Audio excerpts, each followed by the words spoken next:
Hey guys, so we have Nick here today, and of course we have our awesome cohort, Kinsey here, and so we just really want to, Nick, kick us off. That's easy. Gotcha. We'll make this intro about 10 seconds long. Gotcha. Well, I'm Nick Welcome Jizba. to the welcome to the Tikvah Mind Show. Go Gotcha. on, sorry. No problem. Hi, I'm Nick Jizba. I'm an illustrator and still working a day job, but I'm trying to go full time. And it looks like I'm going to be doing that through conventions and coming up with my own IP and selling stuff that way. So that's kind of where I'm at. Cool. So we were just off air course, but what you just said, you were talking about and what kind of propelled you to this next level? What was that? Uh, So you I, were I just think talking about it's some winning that event or that sort of thing or some sort of thing like that, or I think that's more a result of it than anything else. Because uh, I've always applied to get into Infected by Art and some of those juried art competitions that put out art sure. books. So I started getting into Infected by Art 2 years ago. So I've been in it twice now, or I'll be in it twice once it gets published this year. And I won the Illustrators of the Future contest. It's like a quarterly contest where they pick three of the best short stories and illustrators that submit art to them that quarter. Then they have Awesome, man. everyone have the writers write a new story for a book, and the illustrators do an illustration for a random writer story.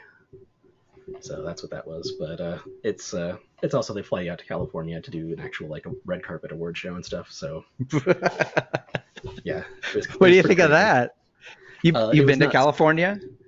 Yeah, I'd been there. I'd been there once before for a convention. So, but it was kind of weird. We were staying at it was the hotel was actually on Hollywood Boulevard. So I think we are across the street from Bruce Lee Star was one of them. I remember catty corner to the Chinese theater and all that stuff. So it was kind of crazy being down there. But it Was that was surreal? yeah, yeah. It was. It doesn't feel real anymore. So yeah, it was kind of an interesting experience for sure. But it's also one of the Illustrators of the Future contest is one of the only free to enter art contests that will actually pay out prize money and do stuff like that. So it's a pretty neat contest. Awesome. So you had been out there for Comic Con or I went up there previously for or CTNX 6 years ago. I okay. take a lot of courses from Chris Oatley, and so the Oatley Academy was having a get together that used to have a get together every year at CTNX. So I Okay. went out there after I took the painting drama class from Chris Oatley. Okay. So have you been doing because your art it's awesome. Um Yeah, thank you, thank you. no, it's tons of fun and it Yeah, shows. But I was just how did you because you have your day job and yeah. then how do you have what's kind of your daily life look like? Because you're I like spending like you have this sort I'm of I'm not quite nightlife full and then time. Yeah, yeah, exactly. So I'm not quite full time. So I'll go in at 10 and then work till 5 usually, and come home and eat dinner, hang out with family and stuff. And then I'll take some time to play video games and stuff. I really only paint about an hour a day at the most. So like part of why I got to started getting into contests and stuff is I think I spent a lot of 2019 and 2020 just doing landscape studies and getting really fast and efficient with how I was painting the landscapes. So now that I'm adding monsters and stuff in, I can get a lot done in that hour a day basically just by getting efficient with how I paint. now I asked you this at the Comic Con, but because when I was looking at your stuff, I was like, oh my, is he using photo bashing or what's those sort of things and that sort of thing? And so, what was your I paint it all so it's all brushwork. But I have sped stuff up by painting my own say pine tree assets? forest brushes and stuff. So Mm-hmm. and the advantage of painting your own brushes is if you have to go in and change details, you've already painted the tree, so you know how to do it. So if you need to go in and make changes, you can go in and do that really easily. And if you're using photo sample brushes like that, it can be really hard to get a similar feel using your own brushwork. So I find it's just easier to make my own brushes and use that to speed up the process. And you use Photoshop for most of your I stuff. use it exclusively Photoshop right now. I'm trying Okay. to do some ZBrush stuff and import ZBrush models, but I'm not quite good enough with ZBrush yet to make effective use out of that. Is that like for making your like 3D models and those sort of things of Yeah, so I either? was gonna start doing 3D sketches of monsters so I could pose them a little bit better and come up with more interesting compositions. So it's more And it also to help with like perspective if I want to do buildings and stuff, where it's a lot easier to position a building if I can just turn a slider and rotate it instead of having to completely redraw the perspective. For sure. And jump in anytime, Kinsey, if you have a question. Okay. Gotcha. But how do you go through your process for me of how you Okay. from beginning of it, because like it it's because of course it's not I want to be able to be at your booth right now. I'm like stumbling Gotcha. over words because I'm like I want to could like be able share to my hold screen it and up and yeah for sure. yeah, I But could share a screen and pull something up. yeah, for sure. Let me But find one where I have like good work in progress. That way I can open up a whole bunch of stuff. no, but I while you're doing that, I just liked your it made me think of I don't know. There's one movie in particular like Monsters. Maybe it came out in 2010, and there's Love and Okay. Monsters, which is sort Okay. of more of a kid thing, but it's pretty scary too. But it's it's a fun story about just how the Earth has been taken over by these crazy monsters and like some sort of bioweapon or who knows what, and suddenly frogs are the size of giant Oh, gotcha. giant cars or whatever. It's a really good movie. Anyway, your stuff made me think of things like that. But what's interesting about your work is it has kind of like an Iron Giant feel to it, or it feels Okay. like it's in cohesiveness with nature, like humanity and all this sort of stuff is. And I don't know, I might be reading something in it that you weren't necessarily thinking of, but it just seems It, like it's sort of in harmony, if that makes sense. That yeah, there's that, no that sort that of does make like sense. Like since I'm doing like the sort of eldritch horror monsters kind of thing, I'm really not a big fan of like the really everything emerging out of darkness and being weird. So I'm trying to find ways to like have them blend into like a more naturalistic environment. Because like I was saying, I started out doing like I actually can't share my screen.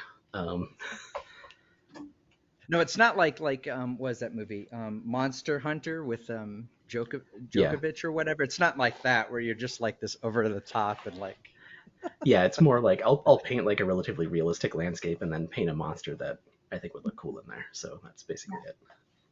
I for sure got that feel where it looks familiar, like the portal on the far shore.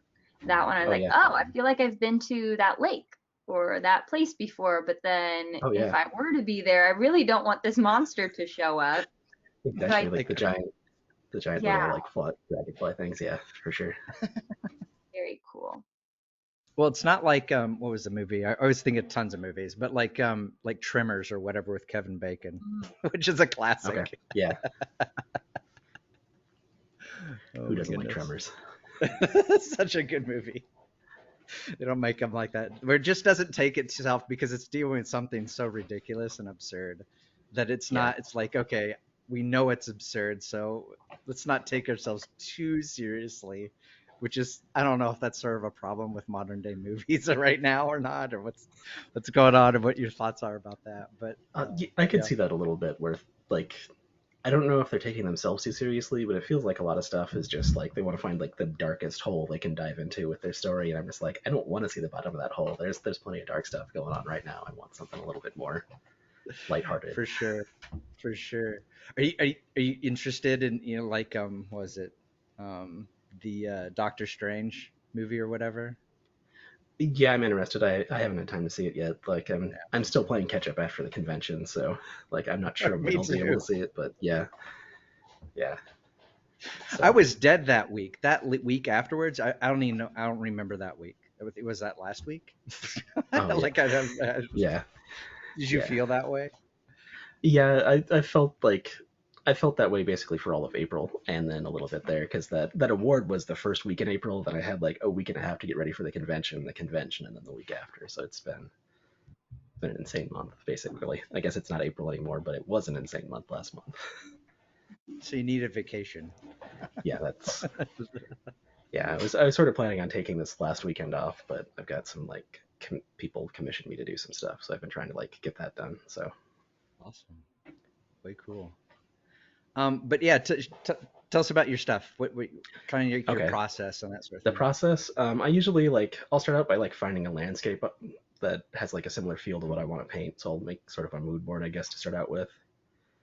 And then I'll use either like there's a Loomis sort of informal composition method that you can find in his book where you basically draw random lines following some really specific rules Mm-hmm. and just basically create an abstract and then trying to find a way to make the landscape and a monster fit in there. Or I'll just do basically black and white abstract art where I'm trying to find a cool composition and then I'll try to paint the landscape and that into the composition. And every now and then I'll get lucky and I'll just automatically know what to do. Sort of going in once I find the landscape, I'll be like, oh yeah, there's got a great idea for a monster for this one, and then I can just sort of start right away. But most of the time I sort of do black and white sort of abstract explorations or random lines to try to figure out what I want to do. No, that's And so then cool. from Yeah, go on. Yeah, for sure. yeah, and then from there I just sort of like lay everything out in silhouettes just to get the value structure and stuff down, and then I'll just paint on top of the silhouettes till I'm done. Do you have several of them in stages along the way? So like you have sort of a sketchbook, or do you just kind of write on Um, your computer and kind of mess around? No, that doesn't I, work, and then do your yeah, wizardry. since it's all in Photoshop, I can really move stuff around pretty easily. So like generally once I get like what I want down, I'll sort of save it out. So I'll have like one Photoshop file that has, like the 100 little black and white Mm-hmm. explorations or whatever. Mm-hmm. Or like I tend to do less with like the line thing where I'll do like maybe 3 to 10 of those little like line abstract things. And yeah, then I'll just play around with it. And if it doesn't click right away, I just tend to abandon it and go to one of the other ones I've picked just because I've done so many that if something's not working, it's easy enough just to switch to something else I liked rather than trying to like fight it to make it work. For sure. Well, what we'll have to do is we'll have to put it in post. Maybe we can show Yeah. some of your work and that sort of thing in post. Or if do you have like a video that's in process of working or that sort of I thing? don't. I had some like Twitch streams a while back, but I haven't been streaming lately, so I don't have one. I think I might have one on my website that shows the process at least a little bit. All I right. might. No, looks like it. Yeah. So it's my portfolio. I have the process images for the Sowing Seeds of Chaos one I did, sort of that big tentacle monster Uh with the huh. grain silos on the road. Yeah. Uh huh. So I sort of laid out some of my process. It's not necessarily in the perfect order, but it's all up there. Sure. Cool. Cool. No, it's always fascinating. I think when just seeing others how they work and how they problem solve through things, and like you're like when you first put down an idea or that sort of thing, you're like, oh, this idea is going to be fantastic, and then you come back a day later and you're like, seriously, like what were you Yeah. thinking? And then you're like, oh, okay, and then suddenly, because like I don't know if like maybe going through getting your REM cycle in or whatever helps. I don't know. Yeah. Or just sleeping through it and then kind of being able to figure it out. That sort of Actually, thing. that's one of the things I like about like shorter painting periods is I'll like get to that point where I can like step away from it and come back to it, and I'll like you'll see the problem a lot sooner. So you won't spend like hours working on something, but you'd be like, oh no, I need to completely change that because you've gone away and come back in a short enough period of time that you're only losing. If you had a bad day, you might lose that whole hour, but For generally sure. you might only lose a couple minutes of work here and there. For sure. For sure. So how many conventions are you going to? Are you doing only like a limited as far as Comic Con Um, conventions or I used kind to of do that sort more of thing? like I had a really bad show, I think it was 2018 that sort of like stopped me from doing conventions in 2019 and then obviously 2020. So I'm just getting back into it now. So I've got one more this year, which is FanX in Salt Lake. Uh-huh. I've applied to a couple other ones, but I applied late enough. I don't think I'm getting into anything else this year. But Sure. What's your opinion? Because I personally have mixed feelings about conventions, and I'm just curious about what your thoughts are, like the pluses and the minuses. Is what's kind of your take on it? Because yeah. um, honestly, my work so far has sold the best at conventions. Like I always have trouble just drawing people in online. So it's Hmm. in that sense, it's just a lot easier to get eyes on my work with people who are willing to spend money. Is just that's what some people are there for. Pretty much every show. The Absolutely. downside is it's expensive to do. Like it's Yep. hard to the initial investment's really high, so it's really hard to get started. Yep. Um, but once you're there and once you like find a profitable setup, that's the other thing is you have to experiment to figure out what's going to work. But once you figure For that out, you. then it's yeah, exactly. Then it's just a matter of saving up to do enough shows. Yeah. Have And you found like that consistency of going to shows has helps, or obviously we've been over a 2 year break because of the yeah, like I really don't feel like I have any room to talk about consistency at this point because I've done like 3 shows in the past like 3 years, so there's really no consistency there. yeah. But I But did that's well been the enough at same. But that's been the Yeah, same yeah, story for everybody though. But yeah, sorry yeah. I interrupted. Oh, no problem. Like I've run into a couple of people already that have done like 10 or 15 shows since things opened back up. So like there are definitely people out there doing conventions close to full time now. But um, I made enough money at the last Planet Comic Con, right? If I can get Good. into enough shows and do similarly well, I can quit the day job and just do conventions. So I think it's good in that it's an avenue where you can make a living just doing your own work. But yeah, like I Yep. said, there's a lot of stress and overhead and a Yep. lot of Yep. physical stuff involved there. Oh, you just get And so tired because I was like tanked this, like I said last week or whatever. I was just like, oh yeah, yeah. So like that's one of the other downsides is I see myself having to do like 2 shows a month, and I just see that being like physically exhausting. If you have to do 2 shows in a month and one the next month, and so on, just to get enough shows in. Like, but also like without a day job, it means I could like come home and not have to go anyplace and just relax for the next like week while I'm getting ready for the show too. So I don't know. There's probably some balance there. for sure. Do, um, I'm sorry. Throw a question, Kinsey. Just run me over. What is your day job, if you don't mind me asking? And I do you do find I do pre inspiration? not really. I do pre-flight at a sign shop, so it just I like solving puzzles. So basically, my job is to solve puzzles and figure out how to make other people's art print. So it's actually nice not having to do creative work at the day job, and then so that I have more creative energy when I get home. Totally, totally. Yeah. And what does it look like for both of you? Like once you arrive, you're in your hotel or wherever, and you're staying there, like what is the first thing you have to like get ready or do? Are the booths all set up for you guys, or do you have to like bring in, say, your own stuff to set up? Like other than Um, posters and other things, what are like items that you need to have in order to like sell Gotcha. art or like be presentable? Um, like my current setup, I have a lot of like setup to do because I've got pro panels, which like it takes me, depending on how far I have to walk to and from the car, it's usually like 1 or 2 trips to get all my stuff to the space, and then it's about an hour to an hour and a half to set up my booth, Yeah, just because because you the see pro panels are. you see those people come in with their giant carts or whatever, and Yeah, like I didn't used to have a cart, now I have a giant cart, and it's like 2 rows in with a cart. So Less trips with a cart. yeah, yeah, like that was Nice. a good. Seemed expensive at the time, but it was worth it. Okay.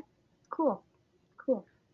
what other things do you think are important to have? It's I have the pro panels and I have my big metal prints too. Like the heaviest thing I bring in is actually all my metal prints. I think my like portfolio case with the metal prints weighed close to 100 pounds, so that was a little bit difficult to get in there and maneuver. But Hmm. other than that, I pretty much just bring prints like portfolio books, and business cards and the pro panels. So Okay. uh, Yeah, your business cards looked really cool. Eli was showing me them over the internet here, and they look gotcha. pretty damn awesome. Yeah. You have like your black tablecloth and black backing Oh and all yeah, that yeah, I sort of have stuff. those too. Yeah, yeah.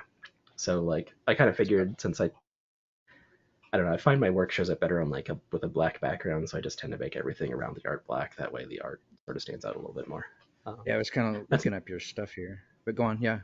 Yeah, I mean that's not true for everyone. Some other people I've seen do really cool stuff with like really colorful. They'll do pull-up banners instead of like the display with the metal prints like I do, and that seems to work really well for them. So Cool. yeah, it really does take a lot of experimentation to figure out.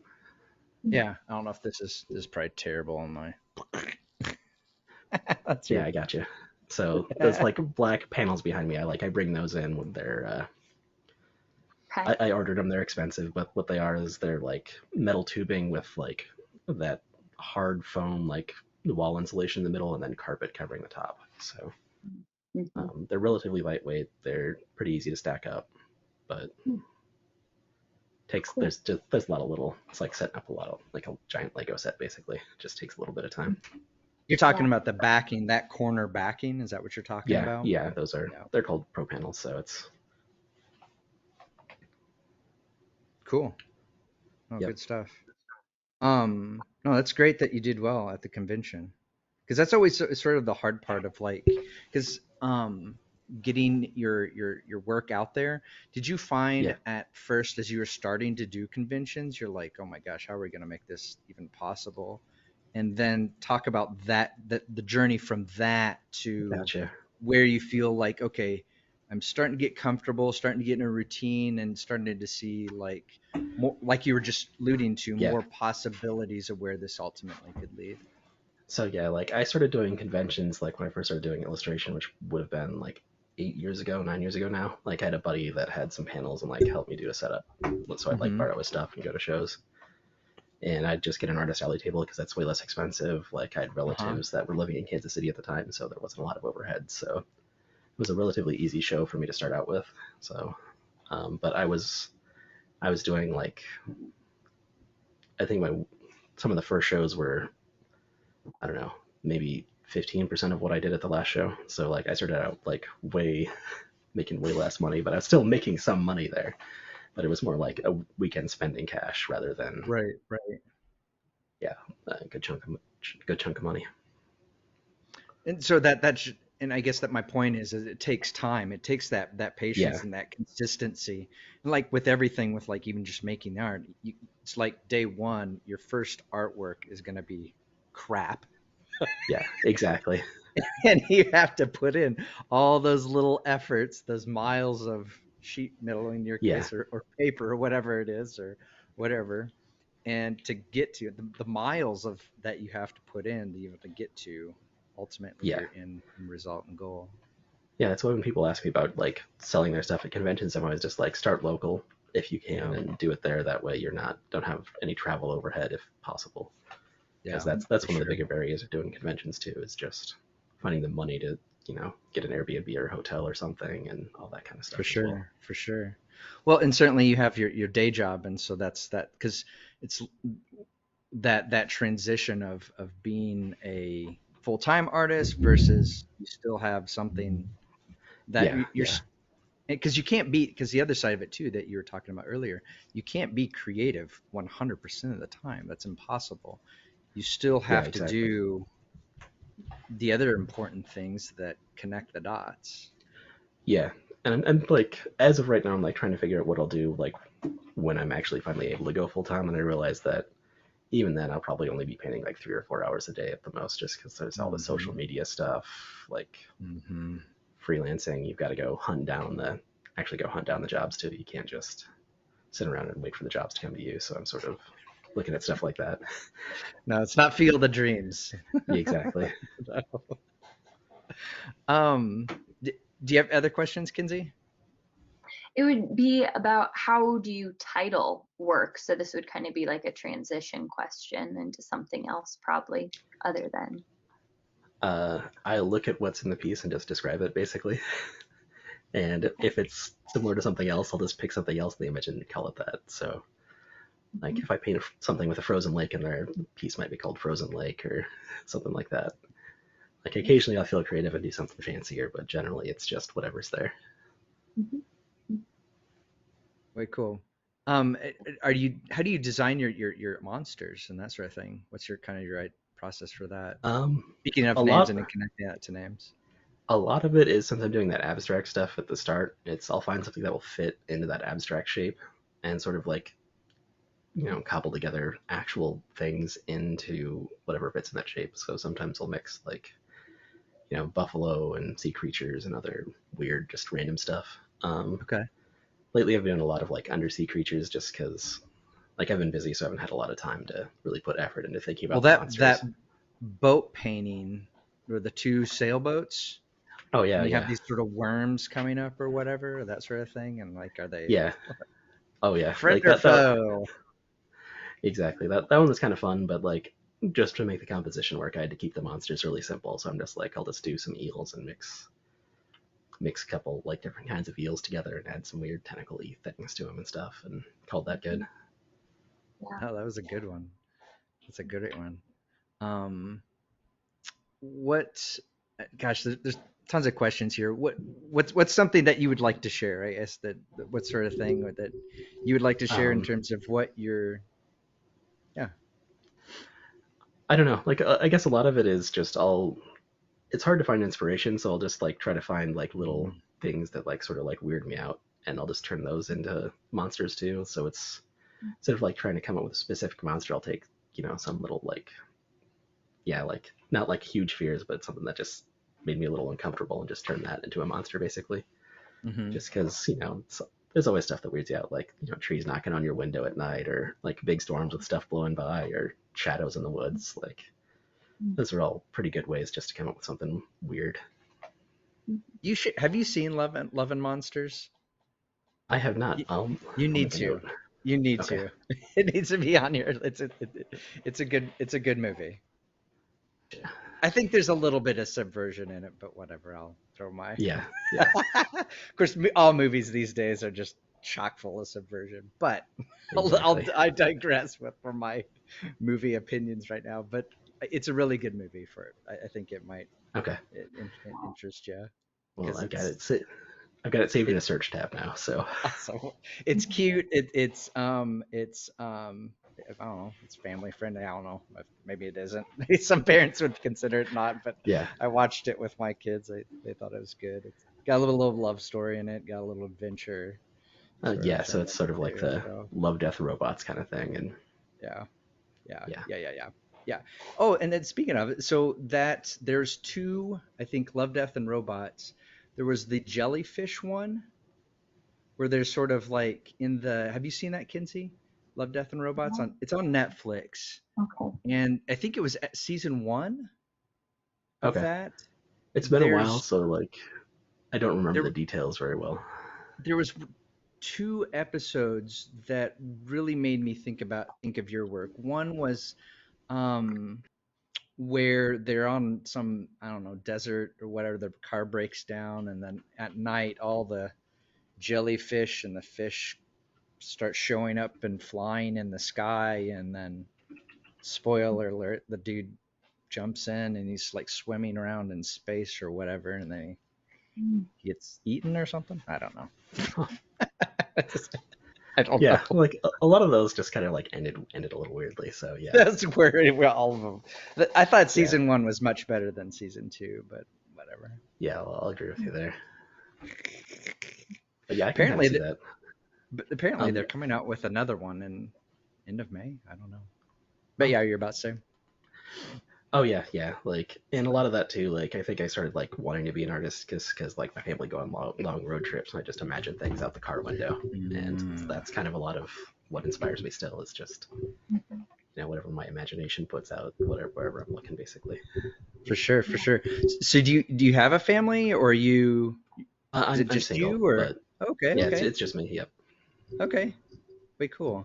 Do, tell me as far as like when you're making your work, and you talked about your process. Who's influencing? I think you meant earlier. You mentioned an artist. I'm being kind of schizophrenic and jumping all over the Oh, place, but gotcha. Like my art influences would probably be like Simon Stålenhag. So he's like a Swedish guy that did Tales from the Loop. Um, okay, like I was trying to learn how to paint a similar style to him anyway, and then people were just like, "Oh, your work's starting to look like Simon Stålenhag's," and then I just tried to learn from him because if I'm trying to do the same thing, I might as well learn from someone who's done well.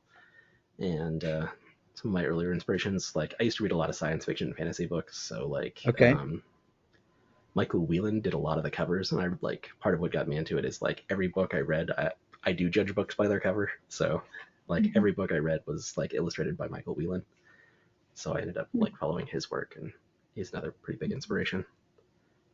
And then I take a lot of classes from Chris Oatley, who does like the Oatley Academy stuff.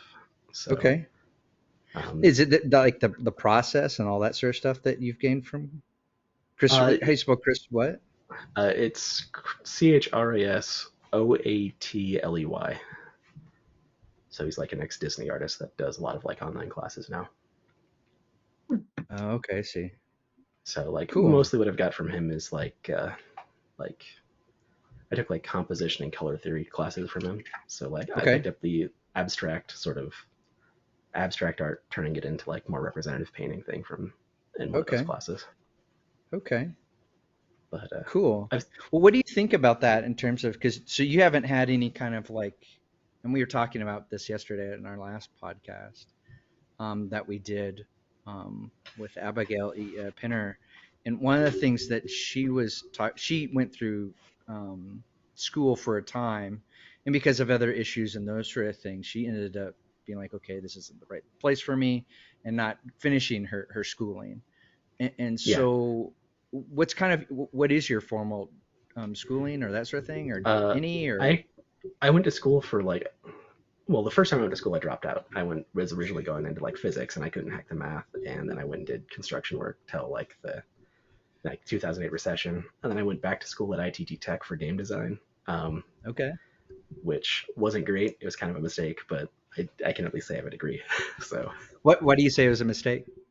it was really expensive, and I didn't get much out of it. Like I started there like a couple years after they started their game design program, and it got canceled right after I started. Mm, And it was one of the things where they were telling me they weren't going to change anything and be fine until I graduated. But by the time I graduated, I think there was one instructor left that had any game design experience, and they fired interesting. everyone in career services with any contacts in the game industry and all that kind of stuff. So it Interesting. was just What, gone by the time I graduated.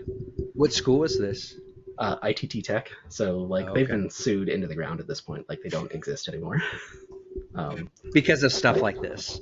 because of stuff like that. Yeah. So I actually had my student loans, like my private student loans, like actually got refunded before the federal ones did, but Oh, wow. they've Well, lost. that's nice. Yeah. Like, so they lost badly enough that like German banks had to refund my student loans. Wow. Deutsche So Bank. Deutsche Bank, yep. Like, cause they had like Holy their student loan. crap. Yeah. Yep. So it was Holy like the US crap. subsidiary of Deutsche Bank that had my student loans. Oh my gosh. Um, do you think that like well, what's your thoughts on just formal education? Because like Chris, Um, it's not necessarily formal per se. So what's kind of your thoughts there? Because that's something that like from a Tikvah, that's one of the things that we're trying to do is yeah. like Yeah. rethink what is education? How do we learning to do this stuff? I, Um, I've talked with a lot of people. Like I have like international art friends, and I think like it's just the U.S. Is so expensive, like in terms mhm, of higher education, that at least in the U.S. I think you're better off like going to like community college business school to learn how to do all the finance stuff for your art business, and then taking online art classes basically. And that way you could get like a not creative, decently paying business kind of job just to pay the bills while you try to get your art career off the ground as well. Um, but yeah, overseas, like there's a lot of stuff that colleges offer. Like you can network a lot more easily on a college campus than you can doing an online class, just because you can like get up and go absolutely. eat lunch with the people you're in class with, and you're more likely to meet the teachers, like industry contacts and stuff, rather than like in a Zoom conference, which is kind of neat, but it's different if you can meet them in person. For sure. So there's always the networking stuff that you can get with the actual like art art college basically. Um, and I think if you have a scholarship, like if you can get in there without paying the ridiculous tuition cost, then it's definitely worth it. But For sure. if you try to pay for it yourself, like I did, you're better off just taking online classes. Hmm. And learning the techniques, because then one of the things I think that's beneficial, and I'd like to hear all you guys' thoughts on this, but one of the things I think is beneficial is that when you go to a school, your first, and I guess my generation was sort of taught, you choose the school because that's the prestige that you're after and those types of things. And then you come to find out that it's not necessarily school, but it has more to do with what teachers you gravitate towards. Because I started out as a medical technician Okay. Yeah. major or whatever. Like, what are Yeah. you doing? And I think I could have done it. There's no doubt about that. But I can't spell without spell Oh yeah. check. I'm like, and of course, there's all Latin words and medical stuff anyway. So I Oh can't man. spell Yeah. that. Forget that. So that was that. And then, well, what else is there to do? So I ended up doing art or whatever. But one of the things is that if I hadn't had teachers that helped me along or I mentored under or apprenticed under, in other words, then I don't think I would have gotten to where I was. And so someone asked me a while back, is like, should I go to graduate school? I was like, well, maybe.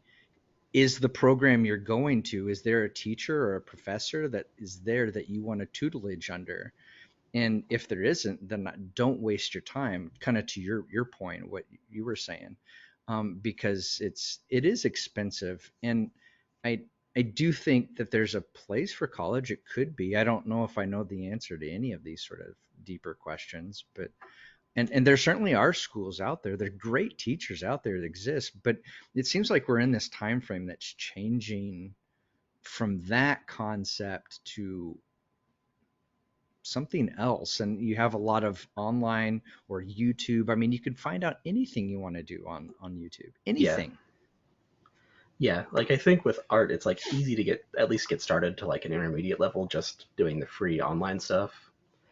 And I think when you want to start taking those like more art classes, like the more like online expensive, actually having a mentor, like an artist you like teaching the class, that starts getting valuable when you're trying to go from more of an intermediate to like a professional level where they'll help guide you over all that stuff.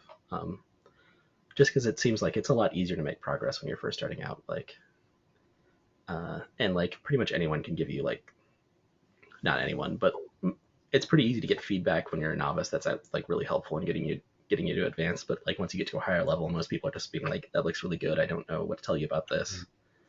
Right. And that's where you need someone more professional who can actually see the problems in your work, help you out, and help you get to the next level, basically.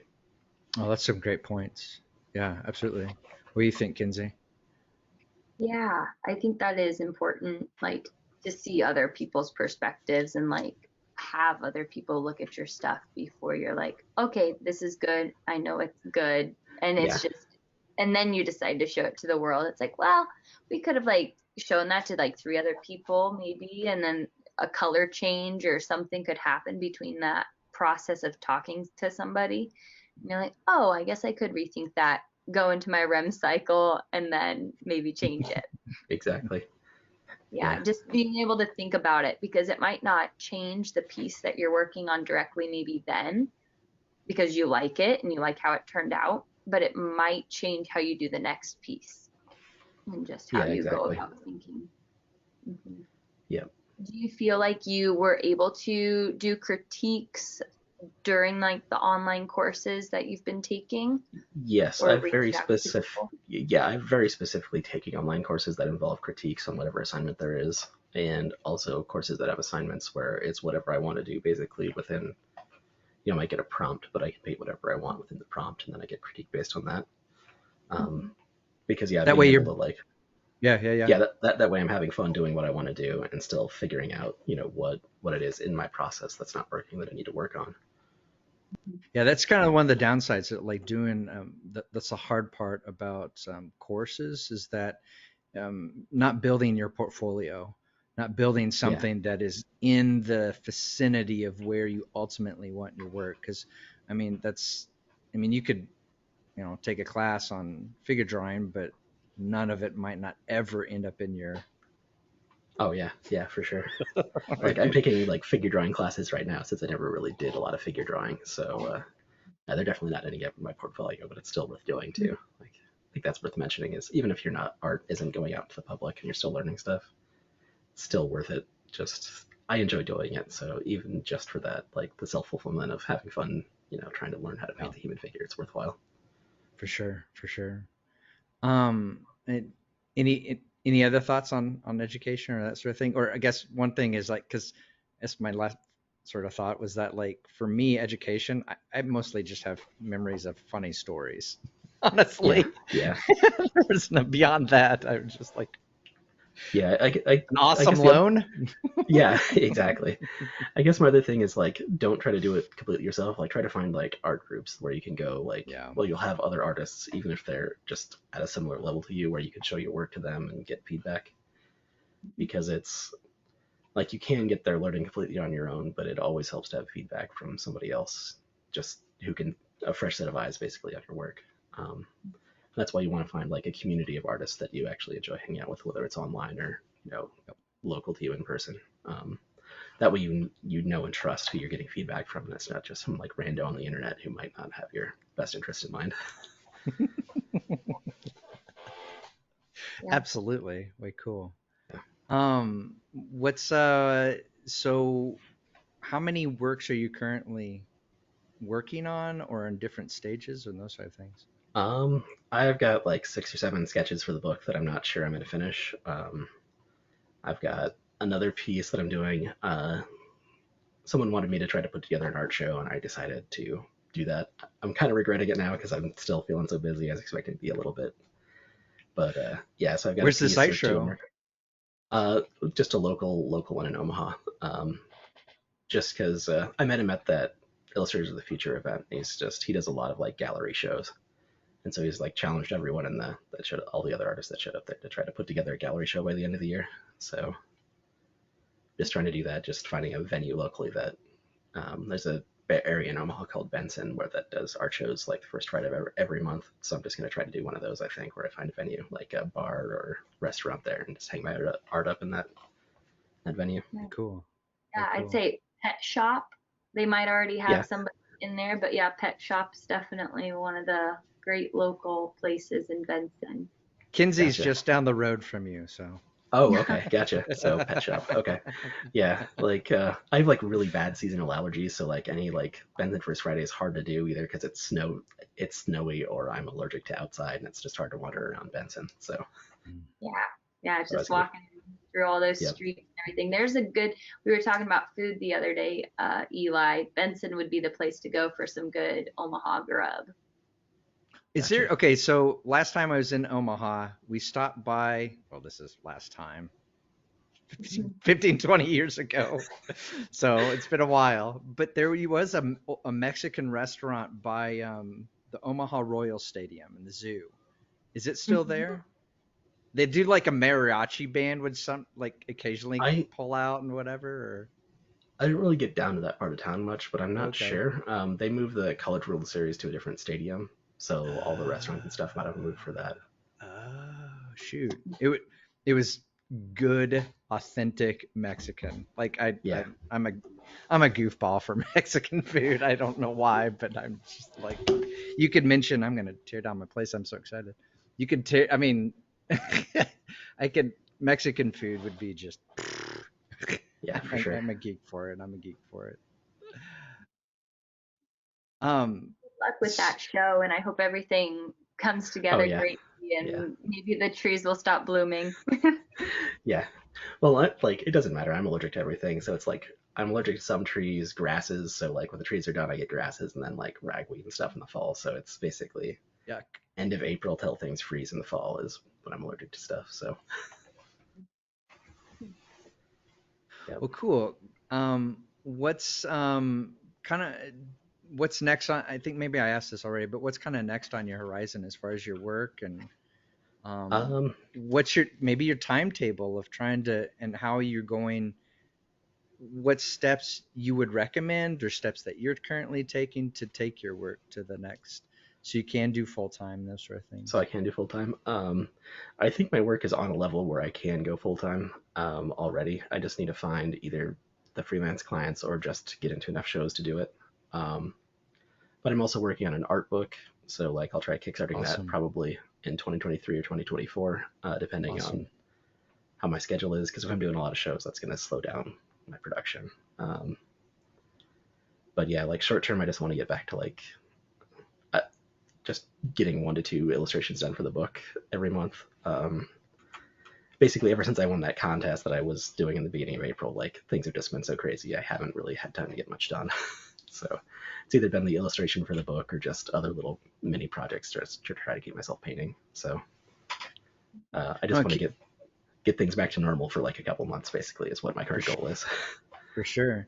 And Kickstarter is such a cool thing because it's allowed independent creators like you, or certainly in the comic book area. I mean, it's added the ability for independents to put their stuff out there and get funded and make a decent amount to not necessarily have to go through and wait on, is this studio or this sort of rep or these sort of things going to represent me, even though Yeah. those might be valuable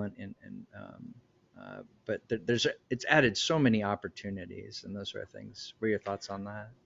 Oh yeah, for sure. Because like I gotta talk to some artists that actually were trying to do that kind of stuff, like back in the '90s at that event, because they had like some old D&D Ah, artists and some people that were doing stuff like that, and it's just so much easier now that you can like do smaller print runs and Kickstarter to fund yep, like book projects and stuff. That way yep. you're not spending thousands of your own dollars trying to get these things made to take to shows, because that's Oh, kind of you the can way I do see the like a Kickstarter. Yeah. Yeah, You you do can like do a 50 run or whatever. exactly. Um, and it's also cool just because it lets you shop around for like printers and stuff, so you can actually get the product made the way you want to. Like for my art book, I'm planning on getting like really fancy like cloth binding and stuff. So I found like oddly Nice. enough a printer in Korea that will actually give me a decent price on like really fancy, well put together art books. So it's really nice. That's cool. Congratulations on that. Because that's always a big step to be able to crowdfund your stuff and all those sort Yeah, of things. How are you going about building your email list, or kind of what's your marketing strategy for something like that? I'm still trying to figure that out. Like I just started this project like last year and didn't even start thinking about an emailing list till like last fall. And like I said, I've been so Sure. busy, I haven't had a chance to do too much. But my idea is basically just to put a sign up sheet at conventions mostly and make sure the social media posts like Reddit, I think, is where I'm doing the best. Make sure I have links Oh, to that okay. on Reddit and stuff. So, Perfect. Awesome. No, I signed up for your newsletter, so oh, awesome. So, yeah, excited to hear more about your book or whatever. That's cool. That's way cool. yeah. Um, But, it, Go on. but yeah, I'm also like, I mentioned Chris Oatley before. I'm actually doing like a mentorship about getting these longer term projects done. So, like, I think this year in the mentorship, we're going to be going over some like emailing and marketing kind of stuff. So, hopefully, I'll have a little bit better planning after I finish the class. So, No, for sure, because you're bringing out points of like the importance of goal setting and yeah, kind of like, okay, what's kind of next year look like, and different questions that you might ask. Even if, and it's not sort of a thing, because I think as artists, we tend to beat ourselves up way too quickly and way too easily. At least I feel that way. You probably, you might yeah, not, but we tend to do that, and we don't, like, for example, if we don't finish our goal that we intended, it's like, oh, then, well, crap, and then all that sort of stuff, instead of like, okay, there could have been, what did I learn from those circumstances to ultimately help me still reach that goal? Or maybe I was way too lofty or that sort of stuff, and maybe I can pare it down or break it into, and not eat the whole pie piece or that sort of thing. or yeah, or like maybe going back to conventions, buying a different booth instead of like getting an inline booth. Realize that people, it's hard to see the inline booth sometimes, so maybe just spend that extra money on the corner booth or pay to get a corner on Artist Alley or something like that. It actually helps quite a bit. So Yep, absolutely. just little, No, look, location, just like they say, yep, as a business, yep, location, location, location. So yeah. yeah. Because like when I first started doing shows, I was getting inline booths and doing just fine. So I assumed I'd always be just fine in inline booths, and I learned the hard way that that wasn't the case. So Mm-mm.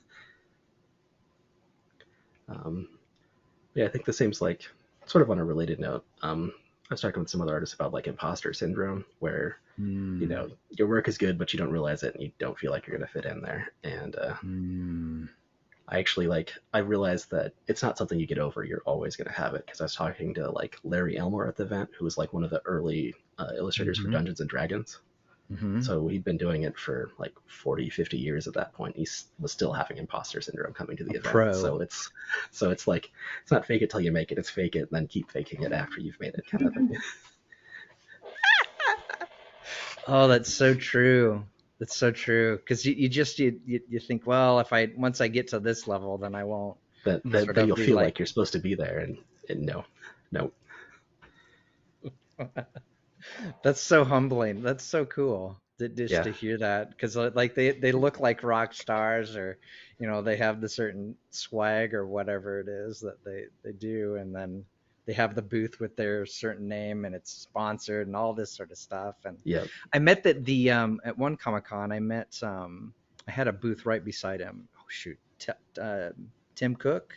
No, not Tim okay, Cook. Tom Cook. He did He-Man. He did all the He-Man okay, stuff.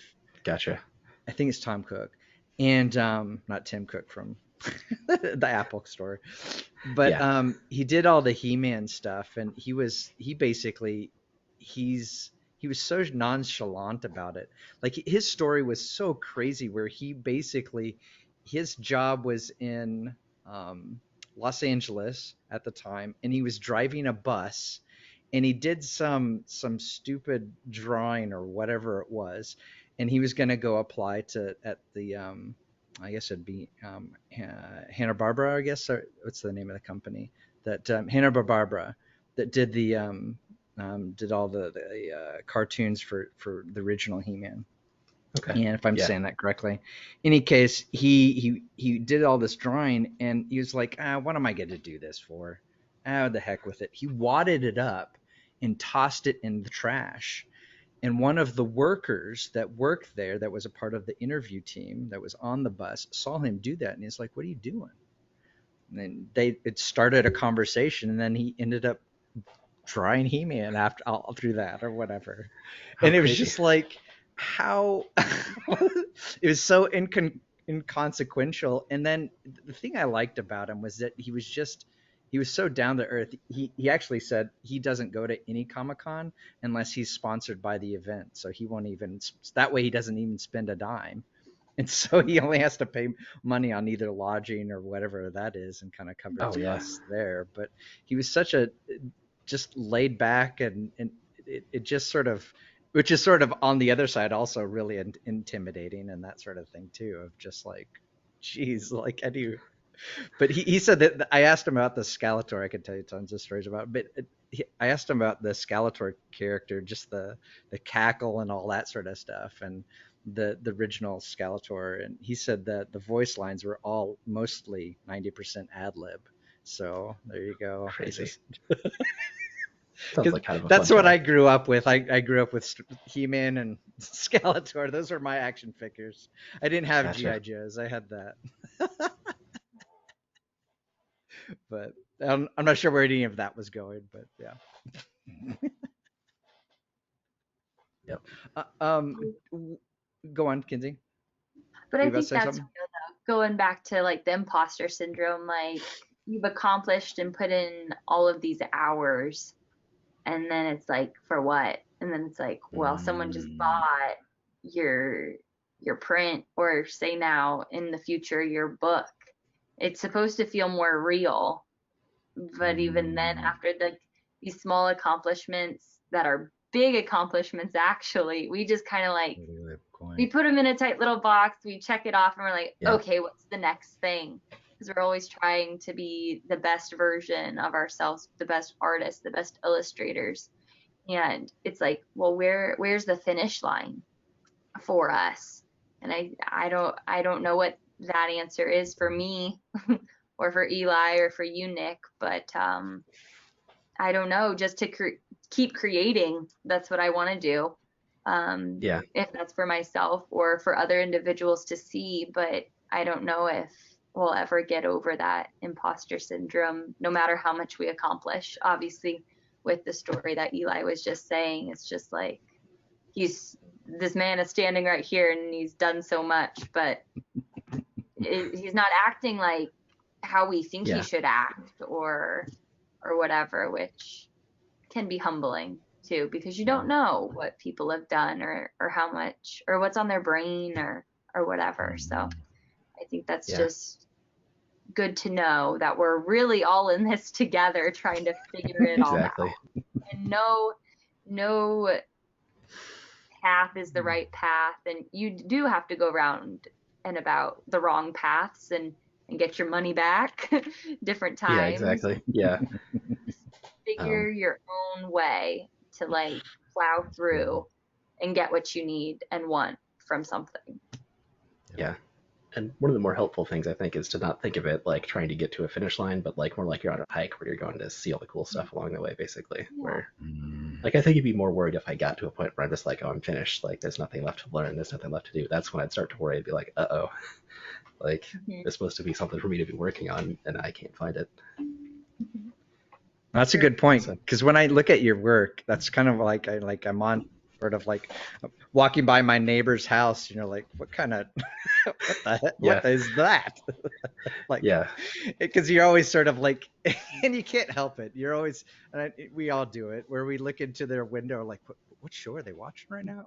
Or it's just like you don't want to, like, you can't help it, because maybe that's something that Facebook has given us, where we can't help but ghost buddy. I don't know, but I digress. I think that's always been the case. Like, Facebook's just made it more obvious that that's what people are doing. But your stuff has that sort of feel to it, where it's just like I'm walking by, and then my neighbor has what the hell? What I've never I've never encountered Exactly. that Yeah. thing before. Well, yeah, that's kind of what I'm doing for the book, though, is I'm taking like places like around Omaha and stuff that I think are kind of neat, Mm. and just doing a painting of that and then adding a monster in, basically. So it should. My entire goal is to make it feel sort of like familiar, or someplace that you'd actually like just walk up on, and then have the weird thing there. So Yeah. That's cool. Yeah. I think you've definitely accomplished that. That was something that I took notice of right away. I well, go, that field with the silo. Have I been there, or am I just like Nebraska bound? well, if you've ever driven by like I think it's Schramm Park, like the road that goes along. That's actually like almost directly from a road that goes along the Platte River down there. So Okay. Huh. Cool. Very cool. Very cool. Well, in Yeah. any sort, go on. Do you Sorry. ever like take pictures of places either, or it's just always in your brain, kind of, sort of? oh, I'll take reference pictures. I'll usually change it from the reference, but just for like color and lighting information, like I can kind of remember, but it always helps to have the photo. Um, Totally. Yeah. and I guess if you're doing landscape studies, that's another good tip: is if you can't sit out there and do plein air painting, take a couple photos with like um, the gamut differently. So like you'll take one so you're focused on the light areas and you get all the color from the Hmm.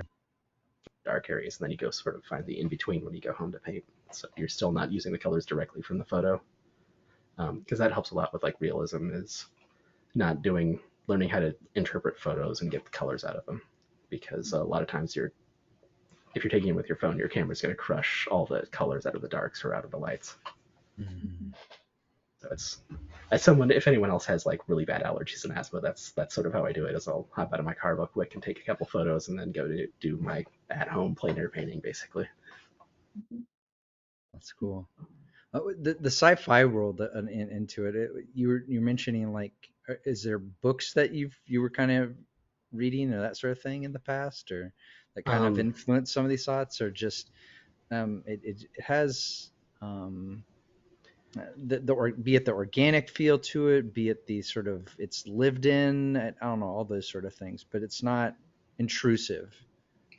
Probably a little bit. Like I used to just read a lot of sci-fi and like play a lot of role-playing games, so I try to like imagine like I'd see a triangle-shaped cloud, and I'd be like try to imagine what the Star Destroyer would look like if it was a Star Destroyer casting that shadow like on the field or something, or I'd be reading something and I try to imagine what the monsters would look like just in my own little world, sort of.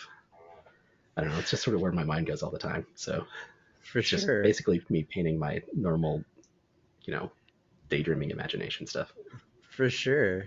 Well, and I can't help but because it does trigger, if you don't believe it or not, but like this UFOs or whatever sort of a thing, or like, I mean, is what's being held back or whatever. I don't know. Who knows if you like your, Yeah. um, oh, there's thousands of them, but way cool. What other, is there any sort of parting thoughts you'd like to share? Anything that you would like advice you would like to give, or anything as far as like, or yeah, I don't know. I think we've covered pretty much everything. So, like, awesome, cool, yeah. for sure. Where can we find your stuff? How can Um, individuals my locate you and all that sort of stuff? my website actually has all the links to my social media, and it's just nickjizba.com. So nickjizba.com. So I've got Perfect, little links to Instagram and Reddit and all the other places I post my work there. wonderful. And a location to Twitch when I actually get back to Twitch streaming, because I haven't done that in a couple months. So What do you think about that Twitch streaming? Because obviously there's a lot of gaming going on Twitch, and so um, what do you think as far as artists being in that arena? it's more of just like a nice place to set up some like accountability to like to make sure I actually paint every night. Is if I have a schedule to like go paint on Twitch, then I know I'm going to be painting that night. That's most of why I was doing it. But it's also kind of nice having like other artists come in and you can like talk to people and help them like learn how to paint something better, like they'll ask questions and stuff, and it's nice to be able to do like little quick painting demos and stuff. That's So like cool. I find that kind of fun.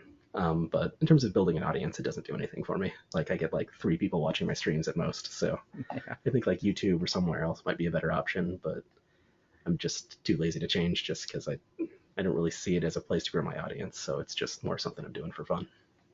No, I like that accountability sort of a thing, that because that definitely can help out with that. And um no, that's really cool. Because that was one question I've always had, is like, I wonder if there's just more and more people are kind of making those questions and presenting their work in that way. And clearly on other platforms they're doing this similar sort of things too there too. So Yep. cool. Well, any other thoughts? We good? Okay. Nope. My head's pretty empty, so I'm good. Okay, very good. Well, you've had a full day of work, and we appreciate you coming on, Nick, and taking the time out of your day and talking about your process and how you go about doing your work. And I'm excited to see your work grow and change and do awesome things and all over the world, or whatever that might end up. That sounds really, really cool what you have going on. And for everybody else, keep doing the same thing. And we will catch you later. You guys hang around, but we will see you guys on the subscribes and YouTubes and the thumbs up and whatever. We'll see you guys later. So we'll see you guys. Bye.